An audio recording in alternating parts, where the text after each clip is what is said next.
Welcome to Live Your Best Midlife. I'm your host, Jill Lewis. Join me for inspiring pep talks and expert interviews as we explore staying active, feeling great, and embracing midlife adventures. Whether you're an empty nester, a pickleball enthusiast, or just ready to rediscover your vibrant self, this podcast is for you. Let's make our mid-years our best years. Now, on to the show. What if I told you there's a natural supplement being called nature's Ozempic, and that it might help with the one thing that most midlife women struggle with, belly fat? Welcome back to Live Your Best Midlife. I'm Jill Lewis, and today we are talking about Berberine, what it is, how it works, and whether it actually helps women in midlife to feel better, to lose fat, and to get back to feeling like themselves again. Let's break it all down. No hype, no fluff, just real talk about what this supplement can actually do for you. So, what is Berberine and why is everybody talking about it? Berberine is a natural compound and it is found in several plants, and it's been used in Chinese and Ayurvedic medicine for centuries. But lately it has gone viral as a possible fat loss aid, especially for women in their 40s, 50s, and beyond. It's getting the nickname nature's Ozempic because it helps to regulate blood sugar and metabolism, two of the biggest culprits behind stubborn weight gain in midlife. But let's clear something up. It's not a drug. It's a supplement, a powerful one, yes, but not magic. How does Berberine work? In simple terms, when you take Berberine, it activates something in your cells called AMPK, basically your body's metabolic master switch. This helps your body use energy more efficiently, especially from sugar. And here's where it gets interesting for us midlife gals. As we go through perimenopause and menopause, our estrogen levels drop. And that can lead to insulin resistance.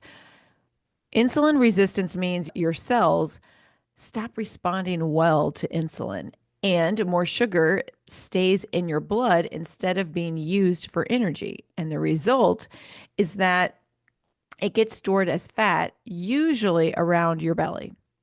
Berberine helps your body become more insulin sensitive again. So your cells open up and use that sugar instead of storing it. And it may also help reduce cravings and balance blood sugar spikes after meals. Now, how is it similar to metformin or Ozempic? If you've heard of metformin, it's a prescription drug used to manage type 2 diabetes. It helps your body to use insulin more efficiently. And research shows that Berberine may work similarly, but it's over the counter and plant-based. Now, Ozempic is a GLP-1 drug that affects your hunger and insulin levels. Berberine doesn't replace GLP-1, but some studies suggest it may increase your body's own GLP-1 production. So there's some overlap, even if they're not the exact same thing. So again, it's not a substitute, but possibly a gentle nudge in the same direction. Does that make sense? So can Berberine help you lose belly fat? Here's what the research says. In small studies, people taking Berberine lost a few pounds over 12 weeks, especially when they combined it with a healthy diet and plenty of movement. Now, I don't want to oversell it. This isn't like taking a scoop of magic powder and waking up with abs, okay?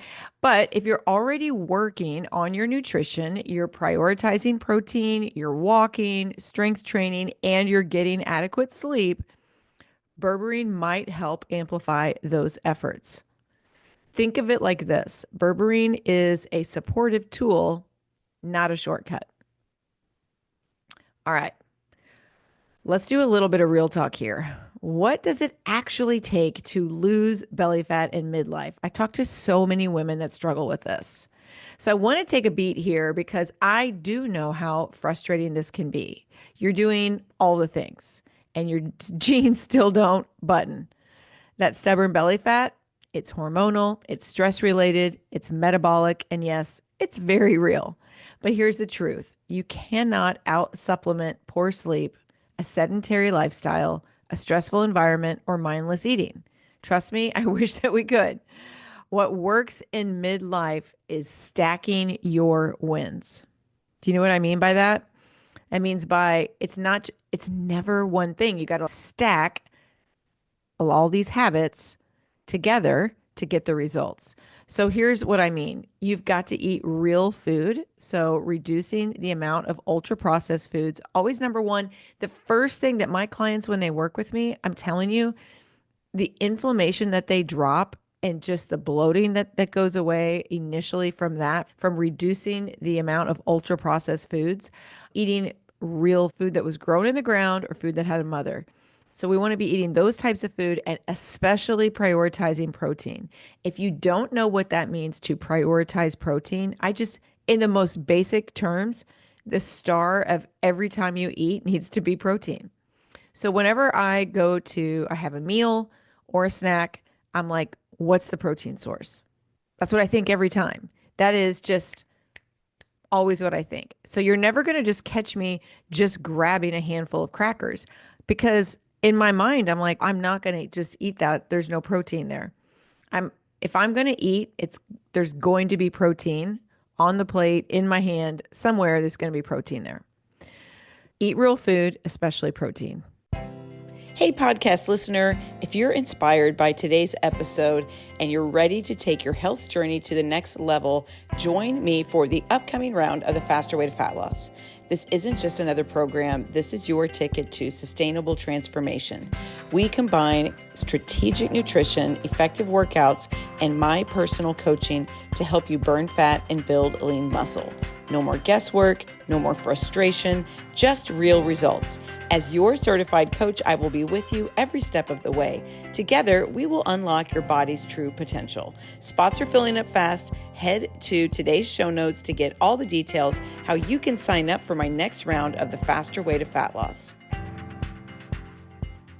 So the second one, get to strength training. At least 3 times a week, I want you picking up some heavier weights. Heavy is relative. It depends where you're at, but it needs to be heavy for you.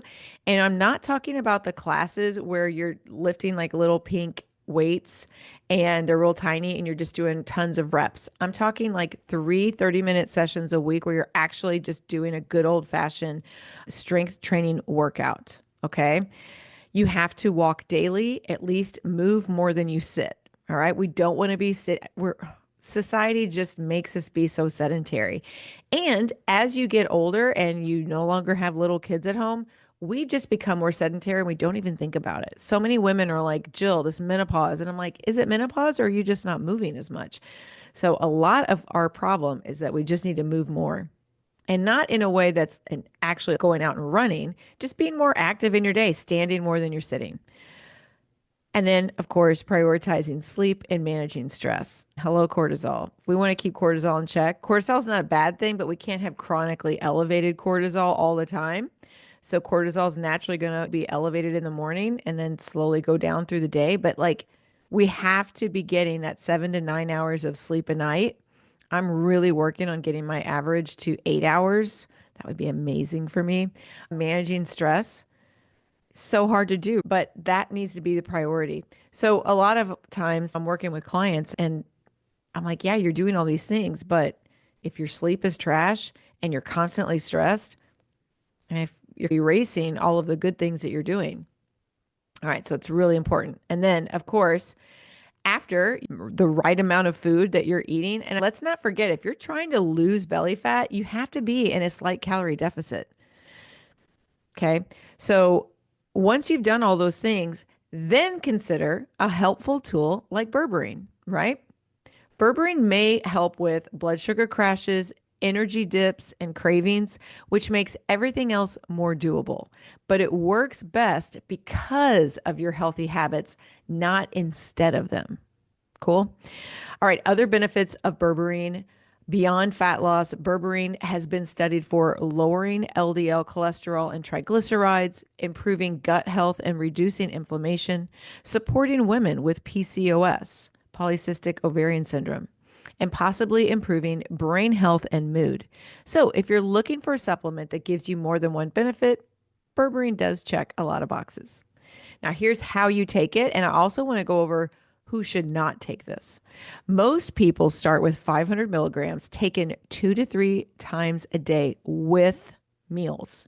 That is important because it can upset your stomach if taken on an empty one. And if you're sensitive, you would just want to start with one dose and see how you feel. Some people do experience mild side effects like nausea, cramping, or constipation early on, but that usually does pass. And of course, this is your friendly reminder to talk to your doctor before adding it in, especially if you're on medications for blood pressure, cholesterol, or diabetes. It is not safe for pregnancy or breastfeeding moms. Okay. Remember, you're taking it with meals because we're trying to blunt that insulin spike, that blood sugar, and it's also could upset your empty stomach. Now, final thoughts. Should you take berberine? If you're a midlife woman that is struggling with belly fat, cravings, energy crashes, and you're already building healthy habits, you're working on those things I talked about, like the eating more protein, whole food nutrition, strength training, trying to sleep more, reduce your stress, then yes, I think it might be a helpful addition to your routine. But remember, you are not broken. Your metabolism is not doomed, and your best midlife body is still possible. Berberine is just one possible tool, and you get to decide if it fits in your toolbox. All right. If this episode helped you feel more confident or curious, send it to a friend or tag me on Instagram. I love hearing how you're showing up for yourself in this season. Until next time, here's to living your very best midlife with energy, clarity, and yes, a little help when we need it. Thank you so much for tuning in to Live Your Best Midlife. If you enjoyed today's episode, please hit that follow button. And if you want to help more people discover my podcast, I'd be so grateful if you could take a moment to leave a rating and a review. Your feedback not only brightens my day, but it helps others to find my show. And if you're craving some more behind the scenes action, follow me on TikTok at Jill Lewis Living or on Instagram at Jill B. Lewis.